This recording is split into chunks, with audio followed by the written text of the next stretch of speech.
gente, tudo bom? Espero que todos e todas estejam bem. Sou eu de novo, professor Anderson Guilherme, cuja disciplina Leitura e Produção Textual. Prazer enorme estar aqui com vocês mais uma vez. Vamos lembrar que a gente está indo para a nossa terceira aula. Vamos fazer uma retrospectiva rapidinho das duas últimas. Lembrando que na primeira a gente falou sobre o processo de leitura, desde o início dessa formação desse jovem, quando criança, até a fase adulta. Depois a gente refletiu sobre o processo da leitura no que tange a esse aluno agora na sua formação acadêmica, como é que ele deve encarar esses textos, essas produções textuais, que de fato é o que encabeça a nossa disciplina. E aí agora a gente está uma evolução do nosso conteúdo. Acho que a gente agora entra para aquele olhar mais analítico, aquele olhar mais clínico da nossa disciplina, tá certo? Que é justamente agora vocês, os nossos alunos agora sendo protagonistas dentro desse processo de formação, agora não mais como aluno, mas sim aquele olhar mais, o olhar pedagógico mesmo, o olhar como professor. Eu sempre gostava muito quando os meus professores faziam isso comigo, faziam eu me sentir professor, faziam eu me sentir educador, ainda assim eu não estando ainda dentro da sala de aula.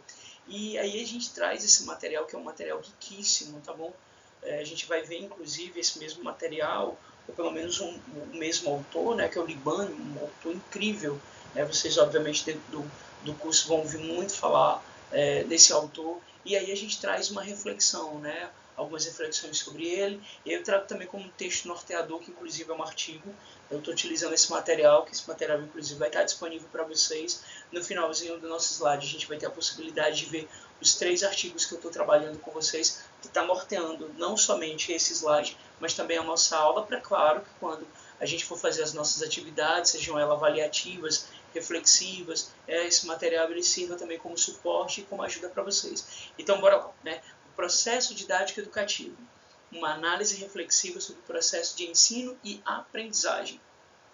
Observe que a gente não está mais falando somente sobre a importância da leitura, mas agora esse olhar de vocês, enquanto alunos e alunas, nesse processo formador de outras pessoas. Gente, olha a responsabilidade que é isso, Nós sermos formadores, educadores de outras pessoas que, obviamente, estão agora se formando. Dependendo agora da gente como esse cenário mesmo, dentro de um processo educativo. Isso é uma responsabilidade muito grande, mas como educador que sou hoje há 17 anos, já estou indo aí para 18 anos de sala de aula, é um processo muito positivo, é um processo muito gratificante, principalmente quando você vê aquela sua semente criando frutos. Então, partimos aqui para frente, a gente traz aqui um breve resumo do que a gente vai encontrar dentro desse material nosso, dentro desse conteúdo programático, o que é didática, tipos de aprendizagem, níveis de aprendizagem, o ensino como ato educativo, componentes didáticos dentro dessa sala de aula, a missão da educação e a avaliação escolar. Vocês vão ver que dentro desse processo que a gente está apresentando, como minha formação acadêmica, formada em letras português e professor que sou, muitas dessas metodologias que eu vou apresentar com vocês são metodologias que eu estou utilizando com vocês. Então vamos imaginar que todo esse arcabouço que eu estou apresentando é o que a gente vai apresentar, por exemplo, para os nossos alunos. Quando eu digo os nossos alunos, são eu enquanto para com vocês e vocês para com os futuros alunos, alunos e alunas que obviamente vocês vão se deparar nessa sua vida agora acadêmica, nessa formação enquanto educadores e educadoras, que nós somos, obviamente. E aí eu lanço mão de um pensamento do Libânio, que eu tinha falado dele um pouquinho mais à frente. O que é didática? Que inclusive é a primeira pergunta norteadora que eu abro aí o nosso material. O que é didática? A didática estuda o processo de ensino dentro de um conjunto no qual os objetivos, conteúdos fazem parte, de modo a criar condições que garantam uma aprendizagem significativa desses nossos alunos, obviamente de mim para com vocês e de vocês para com os futuros alunos de vocês. Ela ajuda o professor na direção, orientação das tarefas, do ensino e da aprendizagem, dando a ele uma segurança profissional, obviamente, enquanto nós. E aí, segundo o Libânio, o trabalho docente também é chamado de atividade pedagógica. Então, bora lá, eu posso falar de atividade pedagógica, eu posso falar de posso falar de atividade didática, enquanto formação, obviamente, mas também posso estar falando dessa atividade pedagógica. falou de atividade pedagógica, estamos falando de didática. Então, didática não é bem um livro de receita. Não curto muito essa definição, porque didática é um conjunto tão amplo, né, e tão necessário justamente para a gente poder se fazer enquanto formação. Então, a gente vai discutir alguns níveis de didática, nível de leitura, né, níveis de ensino, que é o que de fato nos interessa. Né? Tipos de aprendizagem. Né? Quando a gente fala de aprendizagem, uma das coisas que o Libano apresenta para a gente é a aprendizagem casual. O que seria basicamente essa aprendizagem casual? Como o próprio conceito diz, é uma atividade espontânea, né? É uma aprendizagem, perdão. É uma aprendizagem de modo espontâneo, surge naturalmente da interação entre pessoas com esse ambiente, onde a gente não está falando necessariamente de sala de aula, né? Dentro desse ambiente fechado, com o ambiente em que vive, ou seja, é através de uma convivência social, é uma observação de objetos e acontecimentos. Vamos imaginar que conviver em sociedade, conviver em grupos, não deixa de ser uma aprendizagem casual. Você aprende regras, você aprende normas que não sejam necessariamente, obviamente, aquilo que se vai encontrar em sala de aula. Então, a aprendizagem casual ela é basicamente formada dessa forma. Quando a gente fala dessa aprendizagem organizada, ela é um pouco mais aprofundada, né? É aquela que tem por finalidade específica aprender determinados conhecimentos, habilidades e normas de convivência social. Esse tipo de aprendizagem ela é transmitida pela escola, aí o processo já é nosso. Né? Se a gente parar para observar, ele já tem muito mais a ver com a gente, né? A gente enquanto educador e educadora, né? Que é uma organização intencional, ela é planejada, ela é sistemática, é aquela coisa de eu sentar mesmo à mesa e me programar, abrir meus livros, tentar estudar uma melhor maneira de apresentar essa aula para esse meu aluno, para essa minha aluna. Então, assim, são organizações mesmo estruturais voltadas para o processo de ensino. Tá certo? As finalidades e condições da aprendizagem escolar é uma tarefa específica desse processo de ensino. Então vamos imaginar o seguinte, eu estou aqui com vocês agora. É claro que teve todo um processo de eu sentar, estudar o melhor artigo, estudar a melhor maneira, né? Não, é a maneira que nós temos, é a ferramenta que nós temos, modalidade EAD. Então vamos lá, estudar essa modalidade, fazer com que mesmo através dessa telinha pequenininha, através às vezes só ouvindo esse meu aluno, como é que ele pode, por exemplo, desenvolver a melhor prática docente? Né? Será que realmente ele está conseguindo compreender? Então, assim, essas angústias, né, essas perguntas educacionais, elas, gente, constantemente nós temos que fazer.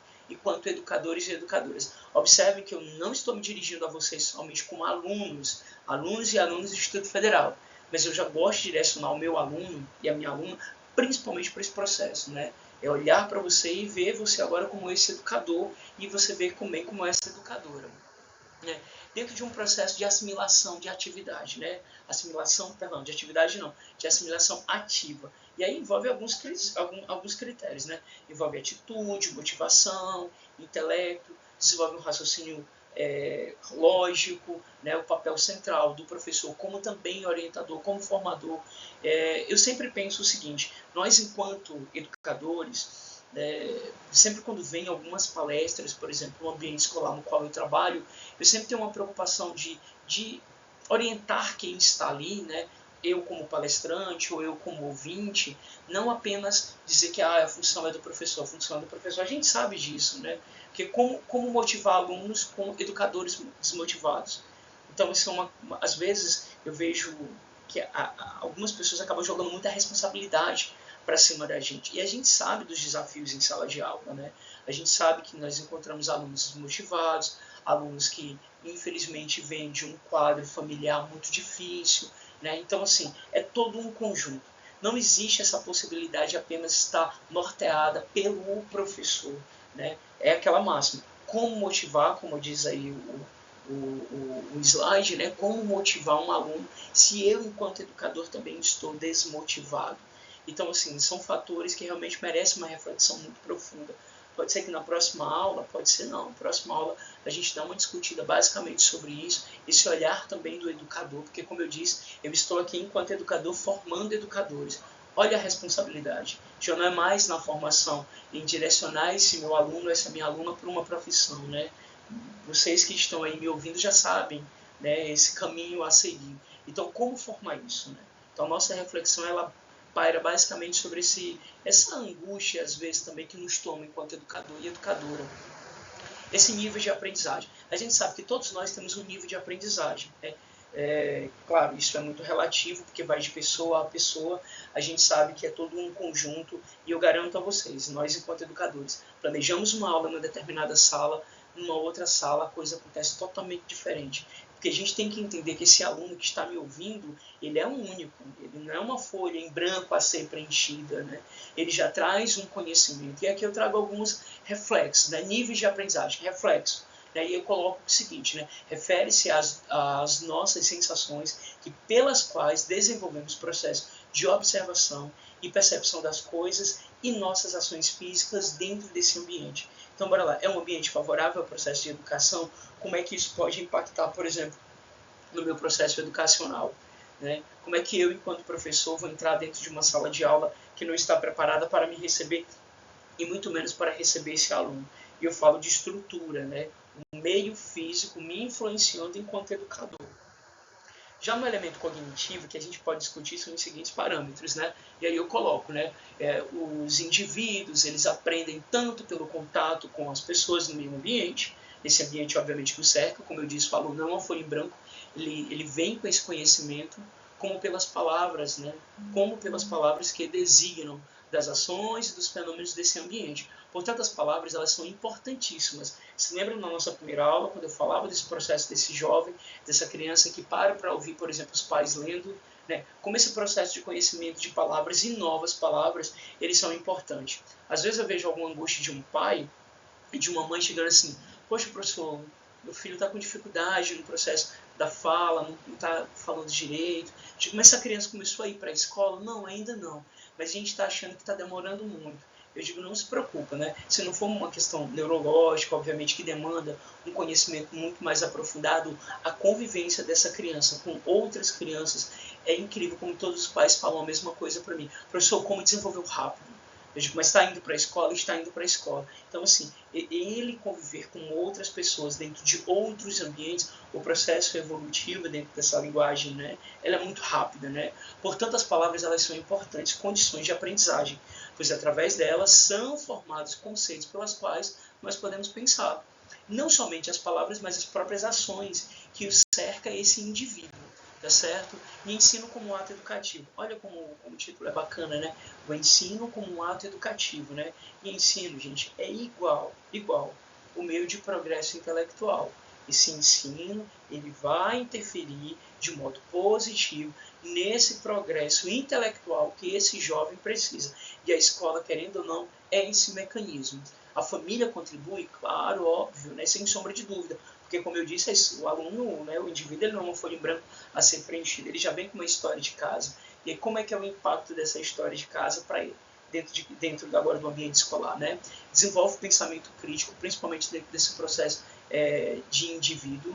Ele tem que entender que ele não é, como é que eu posso dizer para vocês, ele é um ser único, mas ele é um ser plural, porque tem outras pessoas de convivência diferente, integra esse conhecimento prático social, sem sombra de dúvida quanto a isso, né? Um ensino crítico e educativo, né? O ensino como crítico e educação, olha só, né? Vai além dessa instrução técnica, né? Que é você parar para ouvir seu aluno. Como eu disse, a educação, ela não se baseia apenas no ensino técnico, no sentido de que eu vou fazer isso nessa sala, vai funcionar em todas. Não é assim que funciona, porque a gente tem que compreender que esse jovem, quando está num processo de formação, ele é plural mesmo, essa forma, né, de convicções, de atitudes, estímulo aí da análise, da reflexão sobre a realidade desse aluno, parar para ouvir os nossos alunos, gente, parar para ouvir. Entender, né? Entender, porque assim, a família educa, a escola ensina, mas quando a família não cumpre esse papel, e aí, como é que a gente faz? E aí a gente está lidando com várias vidas, né? São várias pessoas, são várias realidades. Então, assim, conhecer o nosso aluno é um ponto positivo, mas professor, como conhecer, né? Bora lá, de professor para professor, como conhecer esses vários alunos se eu lido com várias realidades sociais. Então, assim, é um processo reflexivo realmente muito profundo, se a gente parar para observar, né? didática de trabalho docente. Né? Nós temos aqui alguns objetivos. Né? O objetivo do trabalho docente é garantir o domínio desse conhecimento nosso. Né? Daí a ideia dessa formação contínua, né? Ininterrupta, contínua e ininterrupta, desenvolver autonomia e habilidades, não só nossa, mas também desse aluno que está nos ouvindo, formar personalidade e senso crítico. A leitura nos ajuda a isso, mas é claro que vai ajudar também o meu aluno e a minha aluna, tá certo? A aula e a sua organização. Pô, fazer uma aula diferente, minha gente, é necessário, entendeu? Eu sei que parece fórmula, mas eu não estou falando de fórmula. Eu estou falando desse olhar crítico que o professor, por exemplo, pode fazer dentro de uma sala de aula. Fazer essa sala de aula, por exemplo, invertida, que é o que a gente fala muito, que é uma sala de aula invertida. É fazer com que esse aluno na frente do quadro ele também seja protagonista, ele também consiga desenvolver essa habilidade, esse senso crítico dele. Né? Fazer com que esse aluno pegue esse pincel e vá em sala de aula, dialogue com o professor. Poxa, eu estou aqui passando as orientações, você que está aí me ouvindo, como é que a gente pode conduzir essa aula? Não é fazer com que o aluno faça seu papel, não é isso. Mas é fazer com que o aluno ele compreenda que ele também é protagonista desse processo de ensino. Né? E essa, claro, gente, aula planejada, né? Com objetivos claros, promover reflexão, criatividade, né? Desenvolvimento. É complicado a gente tentar manter uma ferramenta como essa? Não, a gente consegue. A pandemia ela mostrou que a aula nesse formato ele foi muito possível, né? Não é à toa que nós estamos aqui agora. Né? Componente didático dessa sala de aula são objetivos gerais, específicos. Eu mesmo me faço essa indagação: qual é o meu objetivo geral, qual é o meu objetivo específico para aquela dada aula no qual eu vou ministrar meu conteúdo. Qual o conteúdo que eu espero ministrar para esse conteúdo? É seguir o livro, mas também seguir outras orientações, né? outras metodologias, outras referências, não ficar apenas preso ao livro didático, né? Métodos, né? E aí a gente não está falando de forma, mas a gente está falando de estratégias, né? Quais são os meios no qual eu posso conduzir, por exemplo, a minha aula, e principalmente o processo avaliativo, que é o final, né? Que a gente precisa. Né? E qual é a missão? Né? Acho que todo educador, toda educadora, ele tem uma missão. Né? Ninguém escolheu, por exemplo, ser professor ou professora à toa. Você teve alguém que lhe instruiu, você teve alguém que lhe inspirou. Né? Então fica aí a pergunta, a indagação. Quem foram os professores e professoras que influenciaram vocês?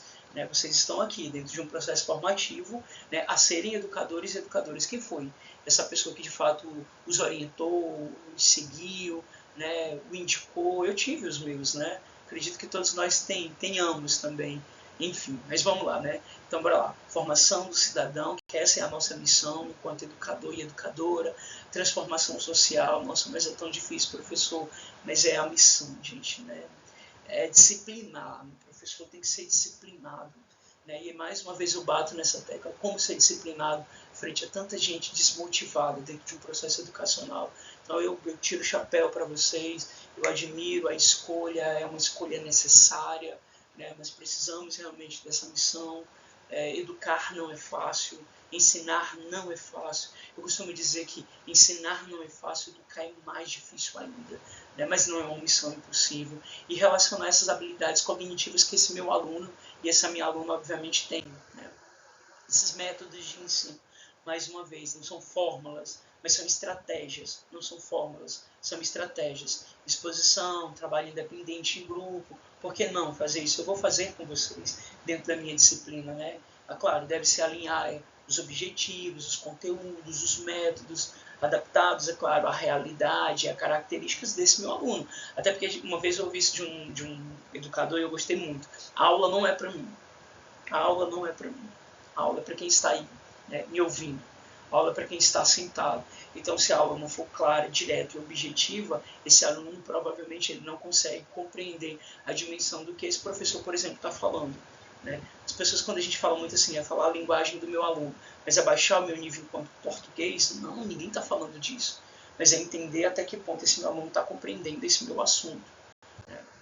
E aí a avaliação escolar, né? O diagnóstico do progresso e, claro, essas dificuldades no qual esse meu aluno está passando. Né? Então esse diagnóstico ele tem que ser pedagógico, né? Ele tem que vir com uma função diagnóstica mesmo, repetindo aí mais uma vez a palavra. Tem que ter um controle, mas não é um controle no sentido de que eu tenho o controle dessa minha avaliação e só depende de mim. Não, Às vezes o aluno não está compreendendo, você tem que rever todo o seu plano pedagógico. Por que você tem que rever todo o seu plano pedagógico? Porque não está dando certo. E se não está dando certo, a gente tem que rever essa parte, tá certo? Deve considerar aspectos qualitativos e quantitativos. Avaliar um aluno dentro desse aspecto quantitativo não cola, gente, não rola, não vai dar certo. Então você tem que entender que eu posso explorar outras formas de avaliação em relação a esse meu aluno, seja ele tanto no aspecto quantitativo, mas também no aspecto, né, qualitativo. Né? E a função, né? A profissão docente e a nossa missão. Né?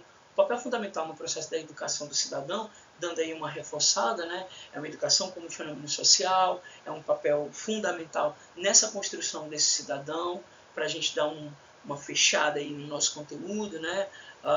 O professor, ele é mediador, gente. Nós somos mediadores, né? Mediador do conhecimento, mediador do diálogo, né? Entre esses indivíduos, obviamente, que nos cercam, que são os nossos alunos e alunas, e ensinar para uma reflexão autônoma, transformadora, social. Então, vejam como é desafiador. Nosso papel enquanto educador é um papel desafiador. E a gente tem que pensar como é que a gente pode, por exemplo, fazer esse processo de transformação na vida desses jovens, né, dessas jovens, que obviamente nos cercam. Né? E para finalizar, eu coloco aqui as nossas referências. Isso daqui serão os três textos norteadores para as nossas aulas. E eu espero que dê tudo certo. Eu espero que tenha sido muito claro o que eu estou passando para vocês. Por isso é tão desafiador, 20 minutinhos, é tão pouco, frente a um processo educacional tão amplo, né?